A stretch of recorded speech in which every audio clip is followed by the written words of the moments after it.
who their next president will be in May. Polling stations opened at 6 a.m. and stay open until 6 p.m. for people without COVID-19. People with the virus permitted to vote until 7:30 p.m. at designated areas. South Korea sees a record daily number of new COVID-19 cases on Wednesday as Omicron whips through the population. The total well surpassing 300,000 new cases, well over 100,000 more than Tuesday. Plus, the US and the UK are banning Russian oil imports over Moscow's invasion of Ukraine. The US going one step further than Britain, blocking imports of all gas and energy from Russia. A decision President Biden says targets the main artery of Russia's economy.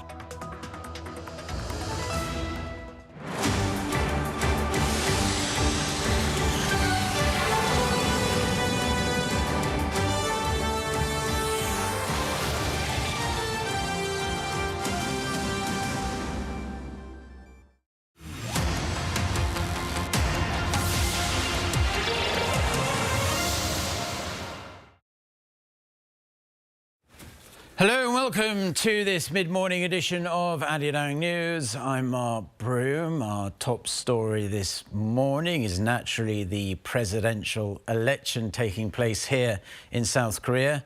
All eligible adults have been casting their ballots at polling stations across the country to elect what will be the 20th South Korean president. For more on this, we have our BNG at the National Election Commission to look at the voter turnout. Eunji, how's the turnout appearing at this early stage of the day? Well, Mark, I'm at the National Election Commission in Gwacheon City, where officials are keeping track of the voter turnout, as you can see behind me. It's been about 4 hours since the polls opened. A little more than 44 million South Koreans are registered to vote in this election at 14,464 polling stations nationwide. Turnout at 9 a.m. was 8.1%, around 1.3 percentage points lower than the previous presidential election in 2017. Although the number is a bit low at the moment, early voting held last Friday and Saturday ended with a record high turnout of almost 37%. This is 10 percentage points higher than in the previous election, which led to a final turnout of 77.2%. So all eyes are on whether or not the turnout this time will exceed 80%. If that happens, it would be the first time in 25 years since 1997 when the turnout was 80.7%. Vote counting is expected to begin at around 8 p.m. once those who have been infected or who are isolating due to COVID-19 have finished voting. That's all I have for now at this hour, but I'll be back with more updates in a later newscast. Back to you, Mark. Thank you very much for that, Eunji. Moving on now, there are a total of 14,464 polling stations around the country that are open as we speak for this presidential election. We have a couple of our reporters at them. First, we're going to turn to our Kim Yeon-sung, who's been at a polling station in the capital central Jongno-gu District, which is a highly symbolic area in Korean politics. Yeon-sung, tell us a little bit more about where you're at. Right, so Mark, the polling station that I'm at is currently holding two elections, one for the presidential polls and the other for the local by-elections for a parliamentary seat. So I'm sure the voters who are coming here probably have a little more on their minds given two ballots and having more choices to make in the polling booths. Jongno-gu has been traditionally known as District Number 1 of politics, with the area serving as the center of politics since the Joseon dynasty. So this area's constituents are typically known to have a strong interest in politics and slightly more conservative views. And it's just to show that high political interest.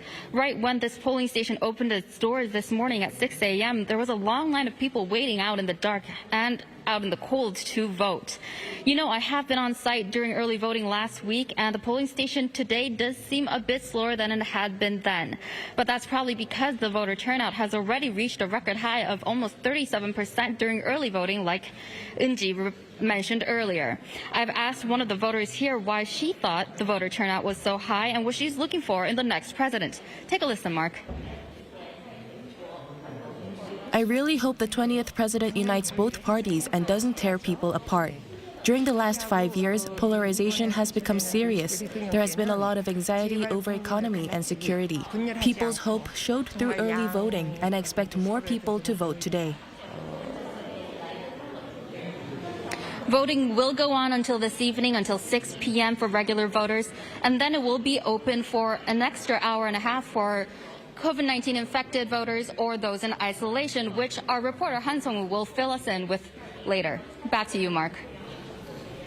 Okay, Yeon-sung, thank you very much for that. So let's turn it over to our Han Sung-woo, because this is the first presidential election in South Korea since the pandemic arrived here, and the first major election to allow all people, including those infected or isolating, to vote both on the same date and at the same place as everyone else. So, Sung-woo, you're standing by at a polling station in Western Seoul.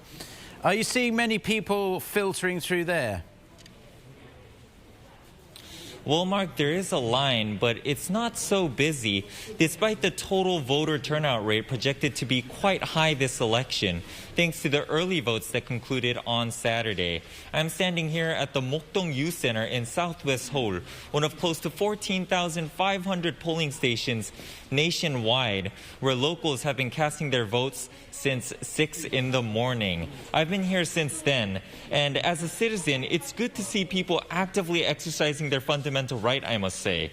I had the chance to ask some voters how they felt after submitting their ballots.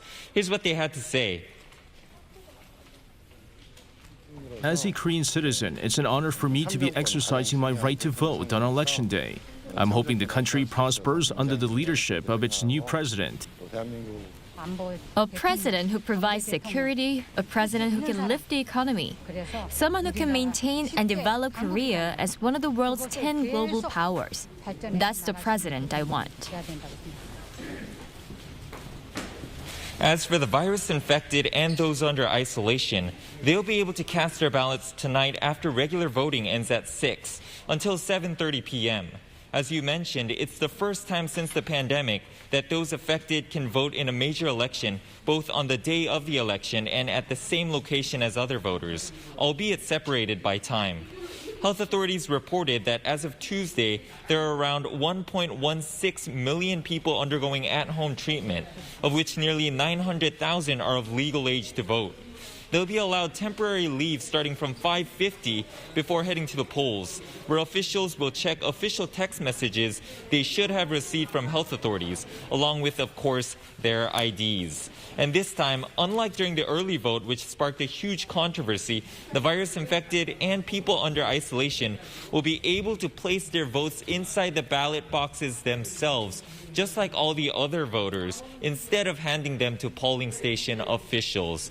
That's all I have for this newscast, Mark, but I'll be back with more later. Back to you. Wonderful. Sung-woo, Yeon-sung, thank you very much for your comprehensive reporting. Keep us updated throughout the rest of the day and night. Going to be a busy day for them.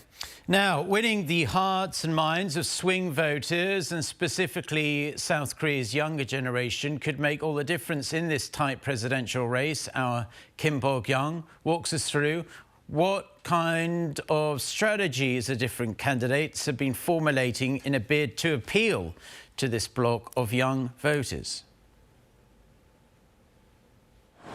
The swing voters. That is how the MZ generation, the millennials and Generation Z, are being viewed in this election. Millennials are those who were born from 1982 to 1997 and became adults in the 2000s. Generation Z are those born after 1998. According to the National Election Commission, around 14 million of the roughly 44 million voters are in the MZ generation bracket. That is around 1 in every 3 voters, not a small number the candidates can overlook. We have seen the huge impact these voters can have when they vote collectively during previous by-elections. So we consider them as key swing voters who can change the course of the election if they support one specific candidate. The candidates have come up with campaign strategies to try to win over young voters. Rather than just campaigning on the streets, they are sharing their policies and proposals online. Having their own online platform to appeal to digital-friendly voters is a must. The ruling Democratic Party's Lee Jae-myung has his own online platform, Jae-myung's Village, offering hundreds of vertical short-form videos. Yoon Suk-yeol from the main opposition People Power Party has launched today's Yoonzip, filled with short video clips of his pledges and speeches, and Wiki Yoon, inviting people to openly add suggestions for pledges they want. Knowing about the MZ generation's interests is important too. One of those interests is personality typology, especially the Myers-Briggs type indicator. The MZ generation have their own beliefs and pursue their own style. Of course, candidates could be popular by coming up with policies, but the intimacy factor too is very important. To those in their 20s and 30s, a candidate who has a similar personality as them could be very appealing. Candidate strategies incorporated this. He prepared a JMBTI test presenting customized policies to voters with different personalities, and Yoon introduced his MBTI, emphasizing he is a just social activist type. Candidates no longer only appear on public TV networks. They are on OTT platforms too. Local streaming platform Coupang Play's comedy sketch show Saturday Night Live Korea has featured interviews with both Lee Jae-myung and Yoon Suk-yeol, asked them questions that they hadn't seen beforehand and catching them off guard.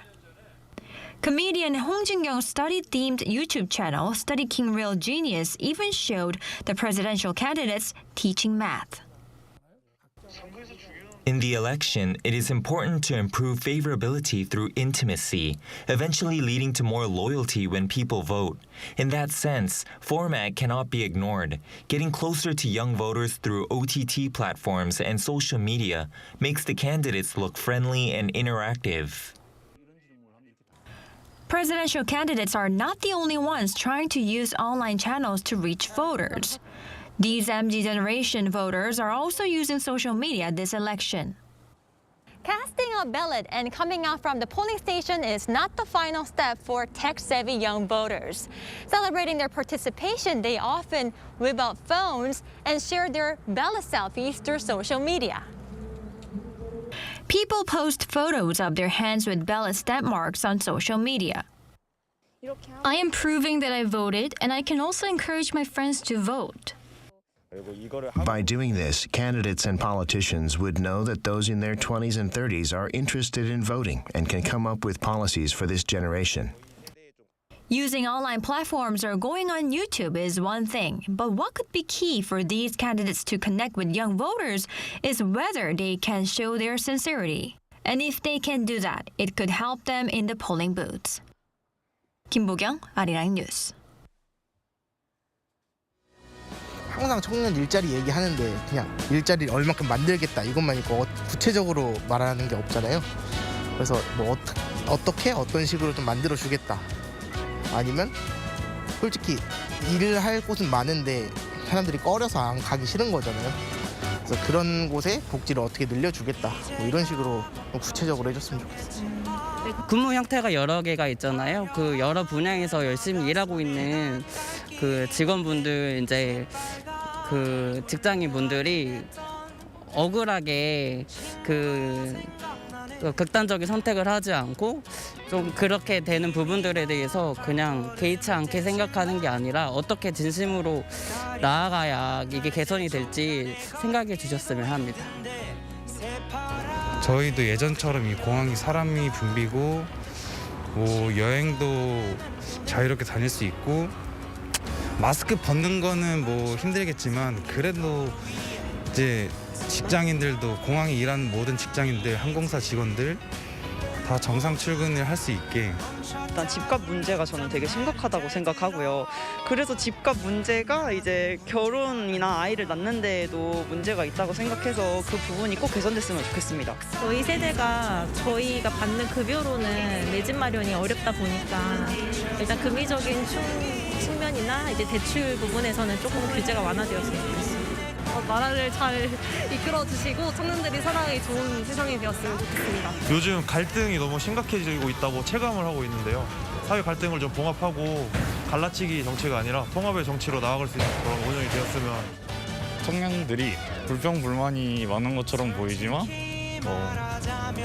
되게 공정하고 그런 규칙이 지켜지면 불안한 것도 다 견딜 수 있는 그런 세대라고 생각을 해요. 그래서 잘 부탁드립니다. Some opinions there from some South Korean voters on this election day here in the country. We'll have continuing coverage of the election and then the results later tonight and through the night as well. Moving on to other news now, South Korea has confirmed a record-breaking 342,446 new cases of COVID-19 over the past 24 hours alone. That's the first time for South Korea to surpass the 300,000 mark. Cases up by a whopping 140,000 in a single day. The country's total caseload has surpassed 5.2 million, meaning 1 in 10 people in South Korea has had or currently has COVID-19. In a bid to try and handle the spike, authorities are allowing the prescription of Pfizer's Paxlovid at more medical facilities, including general and psychiatric hospitals. Another 45,000 courses of Paxlovid will arrive in the country in the coming hours. In its latest move to punish Russia for its invasion of Ukraine, the US is cutting off Russia from importing its oil into the United States. President Biden said the move targets the main artery of Russia's economy. However, it's also going to have a domestic impact, with Biden admitting Americans are going to have to pay even higher prices at the pump, and it's probably not going to help inflation either. Kim Hyo-sun with more. President Biden announced Tuesday that the U.S. is banning imports of Russian oil, natural gas, and coal in response to Moscow's invasion of Ukraine. We're banning all imports of Russian oil and gas and energy. That means Russian oil will no longer be acceptable at U.S. ports, and the American people will deal another powerful blow to Putin's war machine. Sanctions on Russia's oil and gas industry had mostly been viewed as off the table, as American and European officials feared a global price spike. However, there is increasing pressure on the Biden administration, including from Ukraine's president and U.S. lawmakers on both sides of the aisle. However, addressing the nation, President Biden acknowledged the move will lead to higher fuel costs for regular Americans. I'm going to do everything I can to minimize Putin's price hike here at home. In coordination with our partners, we've already announced that we're releasing 60 million barrels of oil from our joint oil reserves. Half of that, 30 million, is coming from the United States. He said he would do what he can to minimize the impact of the import ban. The decision shuts off the relatively small flow of Russian energy into the U.S., which accounted for less than 10% of its energy portfolio as of 2021, of which only about 3% was crude oil. Soon after Biden's announcement, the U.K. said it will phase out Russian oil imports by the end of 2022. Kim Hyo-sun, Arirang News. North Korea may soon resume testing nuclear weapons and ICBMs, breaking a self-imposed moratorium that's been in place since 2017. This is according to the U.S. intelligence community's annual threat assessment report that came out on Tuesday. Issued by the Director of National Intelligence, it warns that Kim Jong-un will continue efforts to expand and enhance nuclear and conventional capabilities to target the U.S. and its allies. The commander of the U.S. North American Aerospace Defense Command, Glenn Van Herk, also warned that the North is preparing to test its ICBMs.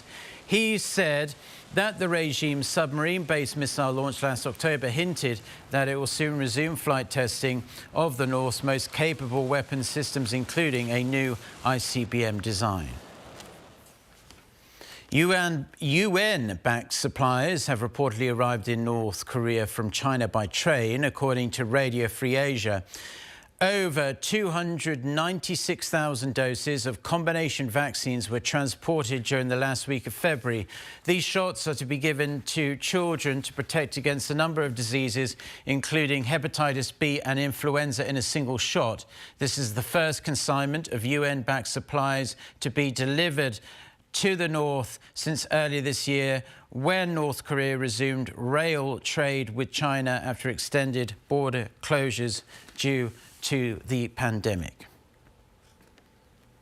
Now, efforts to contain the wildfires across some of South Korea's eastern coastal regions were successful on Tuesday, but authorities admit some embers actually reignited overnight, causing fresh fires. According to the Korea Forest Service, a forest fire rekindled in the city of Donghae at around midnight local time. Authorities deployed over 10 helicopters to contain the spread in the morning, and luckily, due to weak winds, the fire did not spread further. Around 80% of fires have been put out in the city of Samcheok, and more choppers will be deployed to extinguish these fires. As of Tuesday, a total of nearly 22,000 hectares of land have been turned to ash, equal to more than a third of the area of Seoul.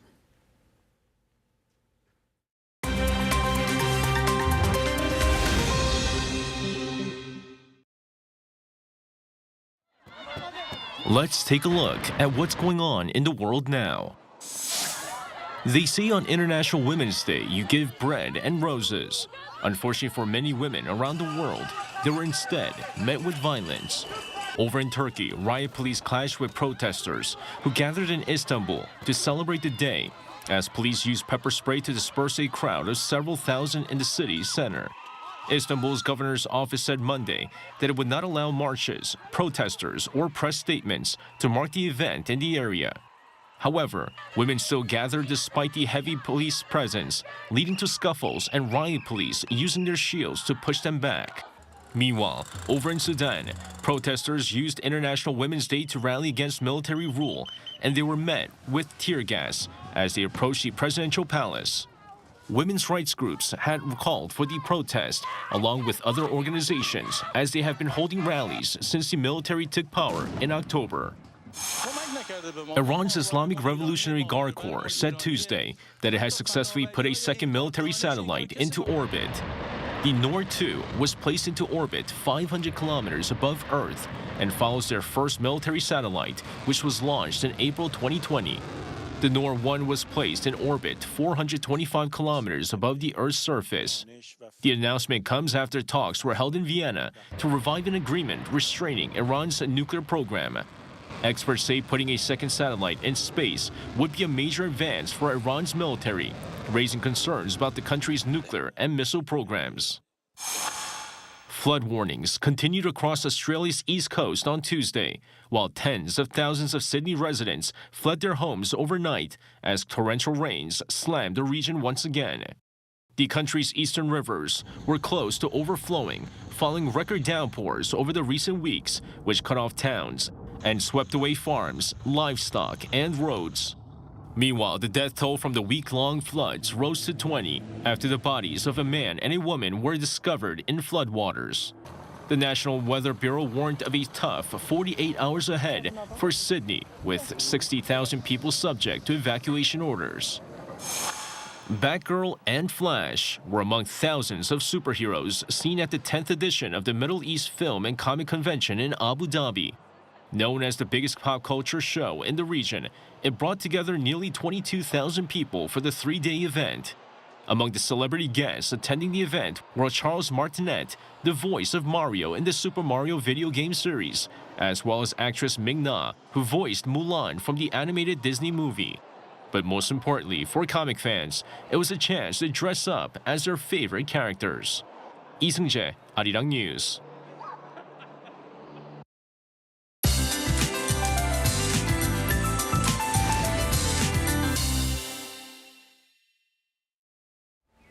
Good morning. Hope you dressed up warm if you headed to your local polling station early in the morning. It was a chilly start, but the highs will rise fast to the mid-teens in the capital, leading to wide gaps in the readings today.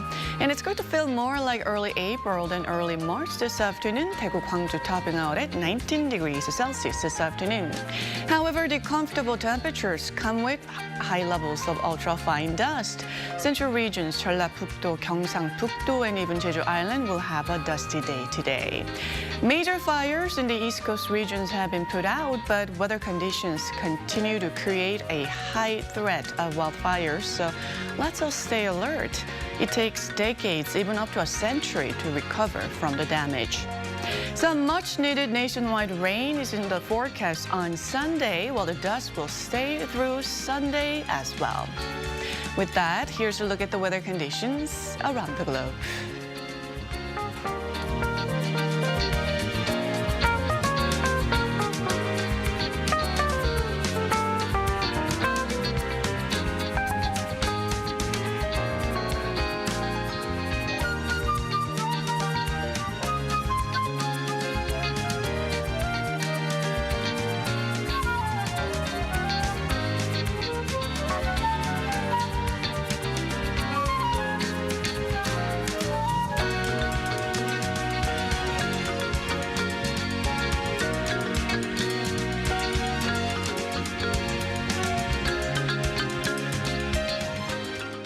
Well, that's all we have for now. We will have plenty more news, including on the presidential election, voting ongoing as we speak. We'll have much more on that throughout the rest of the day and into the night and into tomorrow as well. Until next time, goodbye.